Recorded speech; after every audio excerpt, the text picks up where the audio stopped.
ਭਾਈਜਾਨ ਇਸ ਤਰ੍ਹਾਂ ਵੀ ਜਿਹੜੀ ਹੈ ਨਾ ਤੁਹਾਡੀ ਅਸਾਬੀ ਕਸ਼ਰੀ ਨਬਜ਼ ਉਹਦੇ ਵਿੱਚ ਰਤੂਬਤ ਨੇ ਹਰਾਰਤ ਦੇ ਨਾਲ ਮਿਲਿਆ ਹੋਇਆ ਹੋਣਾ। ਠੀਕ ਹੈ। ਔਰ ਅਗਰ ਰਤੂਬਤ ਹਰਾਰਤ ਦੇ ਨਾਲ ਮਿਲੀ ਹੋਈ ਹੋਈ ਤੇ ਜ਼ਿਆਦਾ ਮਿਕਦਾਰ ਤਾਂ ਰਤੂਬਤ ਦੀ ਹੈ ਨਾ। ਤੇ ਇਹ ਸਰ ਜਿਹੜੀ ਤੁਹਾਡੀ ਇਹ ਜਿਹੜੀ ਤੁਹਾਡੀ ਨਬਜ਼ ਹੈ ਨਾ, ਇਸ ਨਬਜ਼ ਦੀ ਜਿਹੜੀ ਲੰਬਾਈ ਹੈ ਉਹ ਵੀ ਜ਼ਿਆਦਾ ਨਹੀਂ ਹੋਣੀ ਤੇ ਦੂਸਰੇ ਨੰਬਰ ਤੇ ਇਸ ਨਬਜ਼ ਦਾ ਜਿਹੜਾ ਜਿਸਮ ਹੈ ਨਾ ਉਹ ਸੁਸਤ ਹੋਣਾ ਹੈ। ਸੁਸਤ ਹੋਣਾ, ਅੱਛਾ, ਉਹ ਸੁਸਤ ਹੋਣਾ। ਇਸ ਨਬਜ਼ ਦਾ ਜਿਹੜਾ ਜਿਸਮ ਹੈ ਉਹ ਸੁਸਤ ਹੋਣਾ ਹੈ ਔਰ ਲੰਬਾਈ ਵੀ ਜ਼ਿਆਦਾ ਨਹੀਂ ਹੋਣੀ। ਠੀਕ ਹੈ। ਔਰ ਜਿਹੜੀ ਹੈ ਨਾ ਸਰ ਇਹ ਨਬਜ਼ ਤੁਹਾਡੀ ਬਿਲਕੁਲ ਯਾਨੀ ਕਿ ਢਿੱਲੀ ਨਬਜ਼ ਹੋਣੀ ਹੈ, ਤੁਹਾਡੀ ਬਿਲਕੁਲ ਢਿੱਲੀ ਨਬਜ਼। ਅੱਛਾ, ਇਹਦੇ ਵਿੱਚ ਜਨਾਬ ਕੀ ਹੋਣਾ ਹੈ, ਤੁਹਾਡਾ ਜਨਾਬ ਤਹਿਲੀਲ ਗੁਰਦਿਆਂ ਦੇ ਮਕਾਮ ਤੇ ਹੋਣੀ ਹੈ।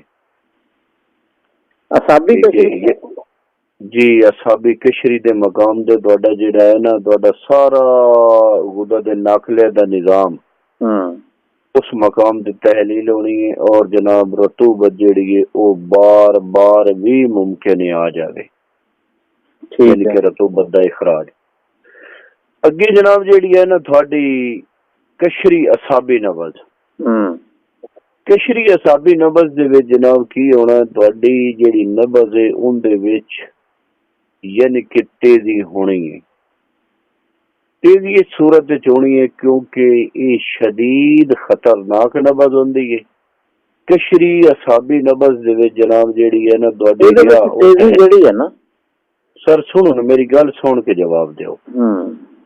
ਕਸ਼ਰੀ ਅਸਾਬੀ ਨਬਜ਼ ਦੇ ਵਿੱਚ ਕੀ ਹੁੰਦਾ ਹੈ, ਰਤੂਬਤ ਜਿਹੜੀ ਹੈ ਉਹ ਰੀਹ ਦੇ ਨਾਲ ਖਾਰਿਜ ਹੁੰਦੀ ਪਈ ਹੁੰਦੀ ਹੈ। ਹਰਾਰਤ ਜਿਹੜੀ ਹੈ ਨਾ ਉਹ ਤਾਂ ਖਾਰਿਜ ਹੁੰਦੀ ਹੈ ਰਤੂਬਤ ਤੇ, ਰਤੂਬਤ ਦੇ ਵਿੱਚ, ਲੇਕਿਨ ਨਾਲ ਰਿਆ ਦਾ ਵੀ ਇਖਰਾਜ ਹੁੰਦਾ ਹੈ। ਜਦੋਂ ਨਾਲ ਰਿਆ ਦਾ ਇਖਰਾਜ ਹੁੰਦਾ ਤੇ ਇਸ ਸੂਰਤ ਦੇ ਵਿੱਚ ਉਜ਼ਲਾਤ ਜਿਹੜੇ ਨੇ ਉਹ ਮੁਦਾਫਿਆਤੀ ਤੌਰ ਤੇ ਅਮਲ ਕਰਦੇ ਨੇ ਆਪਣੇ ਜਿਸਮ ਨੂੰ ਬਚਾਉਣ ਵਾਸਤੇ, ਜਿੰਦੀ ਵਜ੍ਹਾ ਨਾਲ ਹਰਕਤ ਨੁਮਾਇਆ ਹੁੰਦੀ ਹੈ।